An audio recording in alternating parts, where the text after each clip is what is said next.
અને છેલ્લે વાત અર્થવ્યવસ્થાને જોવાના બહુ બધા દ્રષ્ટિકોણ છે. એટલે જેમ કે નિખિલ કામત, ઝીરોધાના ફાઉન્ડર, જેમણે પ્રધાનમંત્રી સાથે પોડકાસ્ટ કર્યું હતું, એમણે હમણાં લખ્યું, એમનો સિંગાપુરના અનુભવ વિશે લખતા એમણે કહ્યું હતું કે ત્યાં મોટાભાગે માણસો ઘરે નથી ખાતા, એટલે બહાર જ જમી લે છે. એમને જે પ્રકારનું જમવું હોય એ પ્રકારનું જમવાનું એમને મોટાભાગે મળી જતું હોય છે અને પ્રેફર કરે છે બહાર જમવાનું.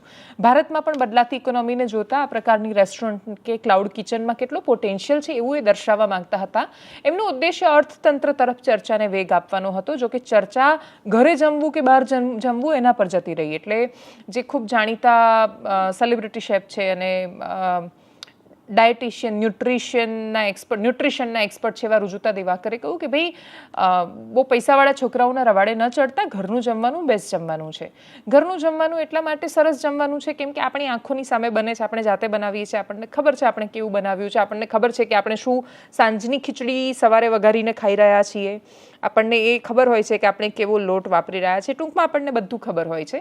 પણ આપણને હવે એ સમસ્યાઓ આવી છે કે ઘરનું જમવાનું પણ કેટલું સેફ, કેમ કે તમે જે ચીઝ વાપરી રહ્યા છો એ તમે જાતે નથી બનાવતા, તમે જે પનીર વાપરી રહ્યા છો એ તમે જાતે નથી બનાવતા, લોટ કેવો છે, મિક્સ છે, શું છે, અસલી છે, નકલી છે, ખબર નથી, ઘી, તેલ અસલી છે, નકલી છે, એના કોઈ ટેસ્ટ તમે નથી કરી શકતા. અને બહારના દેશોમાં રેસ્ટોરન્ટમાં જ્યારે ઘણી બધી ચોકસાઈની ગેરંટી મળે છે ગુણવત્તાની, અહીંયા એ ગુણવત્તાની ગેરંટી કોણ આપશે કે હવે ખબર નથી. કેમ કે રેસ્ટોરન્ટમાં અમે વચ્ચે ચેકિંગ કર્યું હતું એટલે અમને ખબર છે કે શું હાલત છે રેસ્ટોરન્ટની. જે લોકો રેસ્ટોરન્ટના કિચનમાં ગયા હોય, રસોડામાં તમે જાઓ તો જમવાનું ખાવાની ફરીથી હિંમત કરી શકો કે કેમ એ ખબર નથી. જો કે સમૃદ્ધ માણસોને ખૂબ સારું અને સ્વસ્થ જમવાના ઓપ્શન મળી રહે છે. અમદાવાદમાં પણ મળે છે, બાકીની જગ્યાએ પણ મળે છે. વાત અર્થતંત્રની છે. એક બાજુ એવો એક વિશાળ વર્ગ છે કે જે ભારતીય અર્થતંત્રમાં પોતાનું ભવિષ્ય જોઈ રહ્યું છે. એવું માને છે કે દેશ જો એક ચોક્કસ પાટા પર સારી રીતે આગળ વધતો રહ્યો તો કદાચ આપણે દુનિયામાં બહુ અદ્ભુત સ્થાન પર પહોંચી શકીએ છીએ. પણ શું દેશ ખરેખર એ બાજુ જઈ રહ્યો છે? અને જો જઈ રહ્યો છે તો પછી વિદેશી નિવેશકો શું કામ ભારતીય બજાર છોડી રહ્યા છે? આવું ઘણીવાર બનતું આવ્યું છે. ઉતાર ચઢાવ હંમેશા આવતા રહ્યા છે, પણ આ વખતે એ વધારે થઈ રહ્યા છે. દરેક વખતે માર્કેટ તૂટે ને તમે એને કરેક્શન કહો અને એવું કહો કે પહેલાં તો આટલા હતા, તમે જુઓ આ કેટલું ઓવર વધી ગયું હતું માર્કેટ, હવે કરેક્શન થઈ રહ્યું છે. કયા સમયે માણસ એન્ટર થાય? 4 મહિના પહેલાં માર્કેટ જ્યારે ક્રેશ થયું અને થઈ રહ્યું હતું ત્યારે પણ કહેવાયું કે નહીં, માર્કેટ કરેક્શન કરી રહ્યું છે, ટાટા મોટરનો શેર આટલાય પહોંચ્યો હતો, આટલે પહોંચ્યો, હવે તો એન્ટર થઈ જવું જોઈએ. એ શેર આજે ક્યાં આવીને ઊભા છે? એસઆઈપી શું કામ આટલી બધી લોકો બંધ કરાવી રહ્યા છે? વિદેશી નિવેશકો સતત ભારતીય બજાર છોડી રહ્યા છે, પોતાના પૈસા બહાર કાઢી રહ્યા છે. એની અસર એટલી બધી અહીંયા થઈ રહી છે ને, ઉપરથી વિશ્વના સમીકરણોમાં સરકાર કે સરકારના સમર્થકો કે ભારતીય જનતા પાર્ટીના સમર્થકો ડોનાલ્ડ ટ્રમ્પે કેવી રીતે ખુરશી ખેંચી એના પર સરસ મજાની સુદૃઢ રીલ બનાવી શકે, એ પ્રધાનમંત્રી માટે કેટલી સરસ વાત કરી રહ્યા છે એની તમે એક રીલ કાઢી શકો. માર્કેટ પર અસર રીલ નથી કરવાની. માર્કેટ પર અસર તો એનું ટેરિફ કરે છે. માર્કેટ પર અસર તો એની ધમકી કરે છે, જેમાં એવું કહે છે કે અમે રેસિપ્રોકલ, તમે જે કરશો એવા અમે તમારા પર ટેક્સ લગાડીશું. માર્કેટ પર અસર એ ડર કરી રહ્યો છે જે નિવેશકોના મનમાં છે. એ ડર દૂર કરવા માટે સરકારની પાસે પોતાના કાઉન્ટર સ્ટેપ શું છે એનો કોઈ જવાબ નથી. સરકાર શું ચર્ચા થઈને કેવી રીતે વિપક્ષ ફંડને ક્યાં ક્યાં મળી શકે છે, એ પ્રકારના એવા વિષયો કે જેમાં ડોનાલ્ડ ટ્રમ્પ દર બીજા દિવસે આંકડો બદલી રહ્યા છે એના પર ચર્ચા કરે છે. ભારતીય જનતા પાર્ટીના નેતાઓ એના પર જવાબ આપે છે. એ જવાબ નથી કે માર્કેટ શું કામ આ અવસ્થામાં જઈ રહ્યું છે. જો આપણે એટલું જ ફૂલ ગુલાબીને બહુ જબરદસ્ત અર્થતંત્ર છીએ અને આપણે 2-5 વર્ષમાં અમેરિકા વિશે તો તમારે સારું બોલાય જ નહીં. જો તમે એવું કહી રહ્યા છો કે અમેરિકા સરસ છે તો એનો મતલબ તમને દેશવાલો નથી, જતા રહો, જાઓ બિસ્તરા લઈને.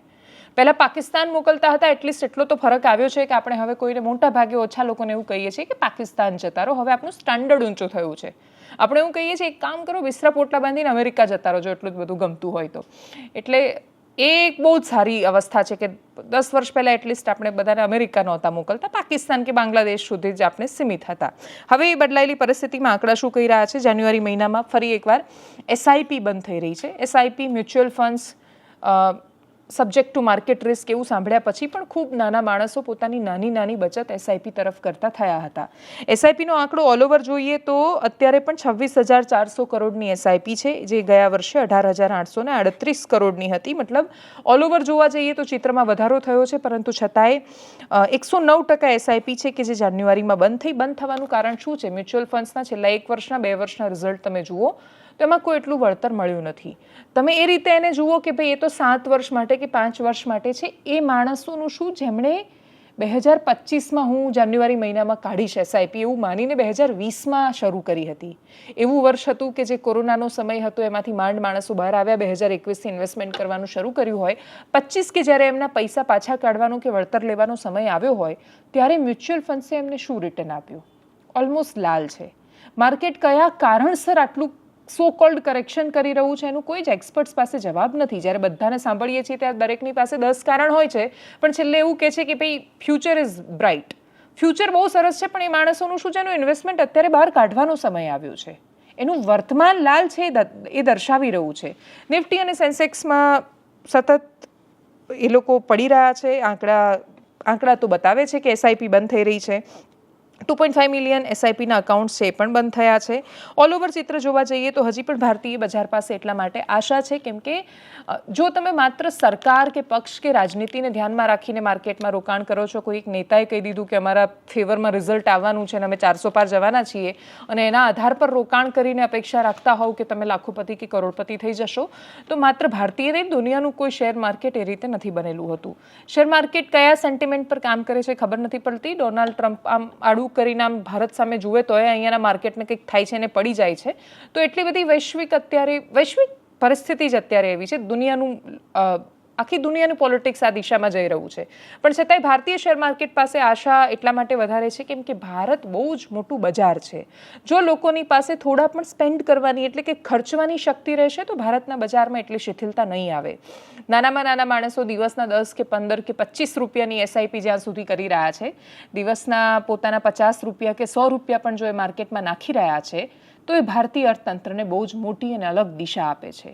બંધ થતી એસઆઈપીની સામે પણ ભારતીય શેર માર્કેટ એટલે ટકી રહ્યું છે કેમ કે નાના માણસો નાનું રોકાણ કરી રહ્યા છે.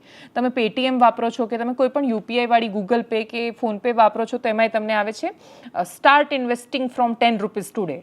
10 રૂપિયાના રોકાણથી કરો બજારમાં રોકાણની શરૂઆત. અને એટલે જ 10 રૂપિયાનું રોકાણ સીધી રીતે જોઈએ તોડે નહીં, પણ જ્યારે લાખો માણસો 10 રૂપિયાનું દિવસનું રોકાણ કરે, કરોડો માણસો ઇનફેક્ટ દિવસના 10 રૂપિયાનું રોકાણ કરે ત્યારે એ કેટલા કરોડ થઈ શકે. તો બસ એ જે ક્વોન્ટિટી છે, બહુ જ બધા માણસોને બહુ જ બધા માથા, એ જ ભારતની તાકાત છે અને એ જ ભારતની નબળાઈ છે. આપણે જો એનો તાકાતની જેમ વપરાશ કરીશું, આપણે આપણી ઉત્પાદક ક્ષમતા અને ખપતની શક્તિ એ બંને બહુ સરસ રીતે સચવાઈ શકે એમ છે. ટાટા કોઈ ગાડીઓ બનાવશે તો એણે વેચવા માટે કોઈ દુનિયામાં ભાઈ નેપાળવાળાએ ના પાડી દીધી ખરીદવાની, તો આપણને કોઈ ખાસ ફરક નહીં પડે. ભારતનું જ બજાર એટલું મોટું છે કે અહીંયા જ ખપત એની થઈ જશે. દુનિયાની કંપનીઓને ચોક્કસથી ચિંતા છે જો ભારતીયો એમની પ્રોડક્ટ વાપરવાની બંધ કરે તો. અને એટલે જ અપેક્ષા રાખીએ કે ભારતીય શેર માર્કેટ ડોનાલ્ડ ટ્રમ્પની આંખોના ઇશારા પર નહીં પણ ભારતના પોટેન્શિયલ પર પણ નજર કરે. જે લોકો માર્કેટમાંથી પૈસા કાઢી રહ્યા છે એમની પાસે પોતાના કારણો હશે, પણ ધીરે ધીરે કરતાં ખાસો સમય નીકળ્યો કરેક્શનમાં. હવે થોડું સાચી દિશામાં માર્કેટ પ્રયાણ કરે એવી અપેક્ષા સાથે એનાલિસિસમાં અત્યારે બસ આટલું જ. જો આપ અમને યુટ્યુબ પર જોઈ રહ્યા છો તો સબસ્ક્રાઇબ કરો, ફેસબુક પર જોઈ રહ્યા છો તો ફોલો કરો, અમારા વિડીયોને શેર કરો અને જમાવટની એપ્લિકેશન આજે ડાઉનલોડ કરો. સૌથી મહત્વની વાત, દેશ આપણા થકી બને છે, નાગરિકોથી જ દેશ મહાન બની શકે છે. અને એટલે જ રસ્તા પર કચરો ફેંકવાનું બંધ કરીએ, પાણી બચાવવાની શરૂઆત કરીએ, નાના પ્રયત્નો થકી દેશને મહાન બનાવીએ. નમસ્કાર.